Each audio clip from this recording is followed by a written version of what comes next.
सूचना संख्या 17/2024 केंद्रीय उत्पाद शुल्क। श्री असउद्दीन ओवैसी जी।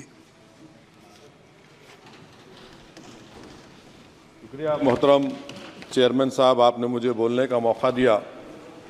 मैं शुरुआत में बताना चाह रहा हूं कि मैं हुकूमत की तरफ से लाए गए इस रेजोल्यूशन की मुखालिफत में बोल रहा हूं और मैंने अमेंडमेंट्स भी दिए हैं प्रेजेंट एड्रेस के लिए। और चेयरमैन साहब, आप उर्दू को जानते हैं। किसी एक शायर ने शायद बरसर इक़्तिदार जमात के लिए ये शेर कहा होगा कि उसूल बेचकर मसनद ख़रीदने वालों, निगाह अहले वफ़ा में बहुत हक़ीर हो तुम। वतन का पास तुम्हें था न होगा कभी कि अपने हिर्स के बंदे हो, बेज़मीर हो तुम। इज़्ज़त नफ्स किसी शख्स की महफूज नहीं, अब तो अपने ही निगहबानों से डर लगता है।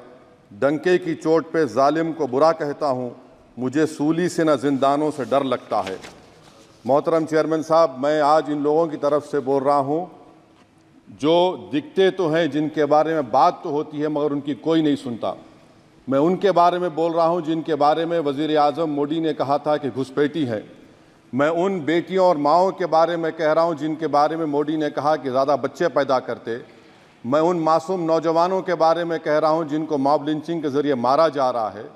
मैं उन बेज़ुबान माँ और बाप के बारे में बोल रहा हूँ जिनकी औलाद आज इस हुकूमत के गलत कानून के चक्कर में जेलों में सड़ रहे हैं। सर, मैं दस्तूर जब इस ऐवान में बन रहा था, संविधान बन रहा था, तो उस वक्त अलहदा वोटर लिस्ट और इंतखाबी रिजर्वेशन की बात आई तो उस वक्त के हमारे फाउंडिंग फादर्स ने, हमारे बुजुर्गों ने, दोनों समुदाय के हिंदू और मुसलमानों ने फैसला किया कि हम इस पर राज़ी नहीं होंगे। बल्कि उन्होंने क्या कहा था हमारे फाउंडिंग फादर्स ने, उन्होंने मुखालिफत की थी अलहदा वोटर लिस्ट की और इंतखाबी रिजर्वेशन की। उन्होंने कहा था, I quote sir, it is the duty of majority community to ensure that minorities are elected in the representative numbers.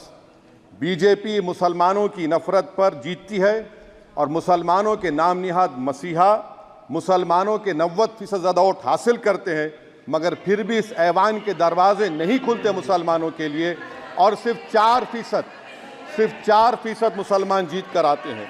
Sir, संविधान सिर्फ एक किताब नहीं है जिसे चूमा जाए, संविधान एक किताब नहीं है जिसे दिखाया जाए, संविधान एक सिंबल भी है, मगर संविधान एक हमारे बुजुर्गों के ख्वाबों की किताब है।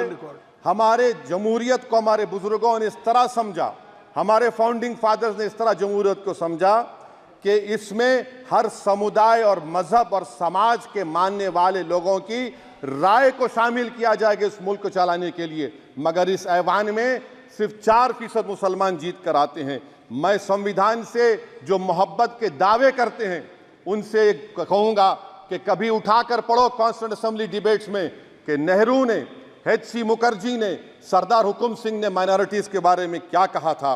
सर, वतन अजीज़ का मुस्तकबिल कैसा होगा जब बीजेपी मुझे गायब करना चाहती है और दीगर हिज़्ब इख्तिलाफ की पार्टियां के लिए मेरा वजूद सिर्फ वोट डालना और अपनी खबर में जाकर सो जाना है। इसीलिए आप देखते हैं कि समाजी इंसाफ है सर कि 4% मुसलमान जीत कर आते हैं। सर, इस ऐवान में OBC समाज के MP अब अपर कास्ट के MP के बराबर हो चुके हैं। OBC समाज के MP अब अपर कास्ट MP के बराबर हो चुके हैं और 14% मुसलमान सिर्फ 4% जीत कर आते हैं। CSDS का डेटा ये बताता है कि इस मुल्क में जो वोट बैंक है, जो एक मुश्त वोट डालता है, वो अपर कास्ट का है। मुसलमान का कभी ना वोट बैंक था ना कभी रहेगा। सर, 4 जून के बाद 6 मुसलमानों की मॉब लिंचिंग हुई। 11 घरों को मध्य प्रदेश में मोदी के बुलडोजर ने निस्तो नाबूद कर दिया। हिमाचल प्रदेश में एक मुसलमान की एक दुकान को लूट लिया गया और हिज़्ब इख्तिलाफ की पार्टियों की तरफ से सन्नाटा है।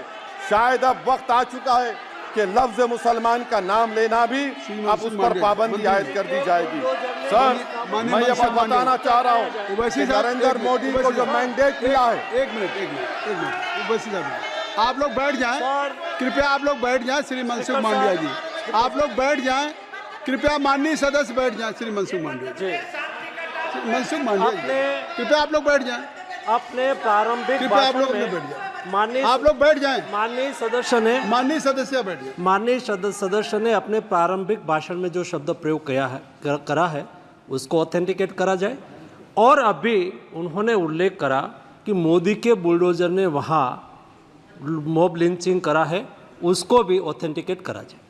निश्चित तौर से इसको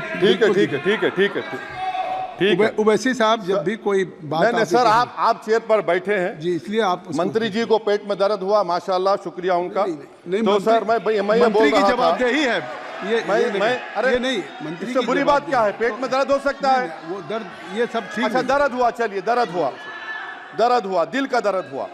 तो सर, जो नरेंद्र मोदी को मैंडेट मिला है वो सिर्फ और सिर्फ मुसलमानों की नफरत पर हिंदुत्व की वजह से मिला है।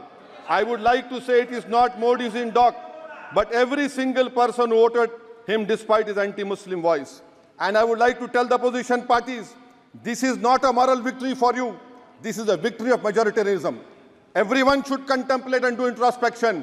Why is it that the OBCs and the upper caste are getting their due representation? Why are the Muslims not getting? Are we here only to vote for you and not to get elected? If that is the case, please tell us that we are only here to vote for you. Sir, आज भारत के आधे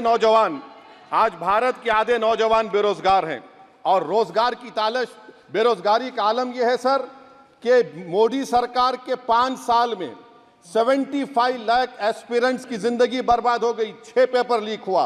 बेरोजगारी का आलम यह है sir कि Russia जा रहे हैं, वहां जाकर अपनी जानों को दे रहे हैं। बेरोजगारी का आलम यह है कि नरेंद्र मोदी रोजगार का कैंप चलाती है नौजवानों के लिए कि तुम इजराइल में जाकर काम करो, उनको कैनन फॉडर बना रही है ताकि फलस्तीनियों की जायदादों को हड़प कर सके।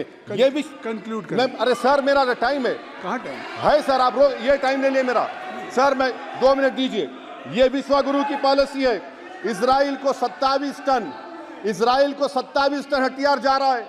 9 मिलियन भारत के लोग गल्फ में काम करते हैं, क्या असर पड़ेगा? 47,000 इजरायली फलस्तीनी मार चुके हैं। क्या है हमारी पॉलिसी सर? क्यों हथियार दे रहे हैं सर? नस्लकशी हो रही है। सदर जमहूरिया के खुतबे में राष्ट्रपति के सर, मैं उसी पे बोल रहा हूं सर, उसमें लिखा हुआ है फॉरेन पॉलिसी के ऊपर, आप पैराग्राफ नंबर 25 देख लीजिए। सदर जमहूरिया में सैचुरेशन अप्रोच है। क्यों नहीं मोदी सरकार माइनॉरिटीज को फ्री स्कॉलरशिप को डिमांड करती है सर? उसको आपने बजट कम कर दिया। सर बनारस का बुनकर 18 महीने से मंडी का शिकार है, सूरत और बेंगलुरु जा रहा है। सर आखिरी बात कंक्लूड कर रहा हूं, आखिरी बात सर, पनून केस में निखिल गुप्ता, मोदी ने कहा था कि हम घर में घुसकर मारा, तो निखिल गुप्ता को किसने ऑर्डर दिया था पनून को मारने का?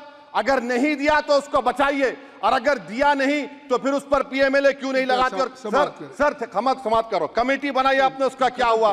सर हम एससीओ को नहीं जा रहे। सर मैं आपको बता रहा हूं कि मैं अपनी इस तकरीर को टीपू सुल्तान की नजर, सुनिए सर, अब हो गया खत्म कर रहा हूं सर। मैं अपनी तकरीर को टीपू सुल्तान के नजर कर रहा हूं। ये टीपू सुल्तान की फोटो है, क्या आप इससे भी नफरत करेंगे? सर ये संविधान में टीपू सुल्तान की फोटो है जिस पर वल्लभ भाई पटेल ने साइन किया, श्यामा प्रसाद मुखर्जी ने साइन किया। ये आपकी नफरत है सर। आखिर में मैं अपनी बात को खत्म कर रहा हूं इस शेर पर कि क्या दिन दिखा रही है सियासत की धूप छांव, जो कल सपूत थे वो कपूतों में आ गए, थे इस कदर अजीम के पैरों में ताज थे, इतने हुए जलील के जूतों में आ गए। बहुत बहुत शुक्रिया सर। श्री गौरव गोगोई जी। धन्यवाद सभापति महोदय।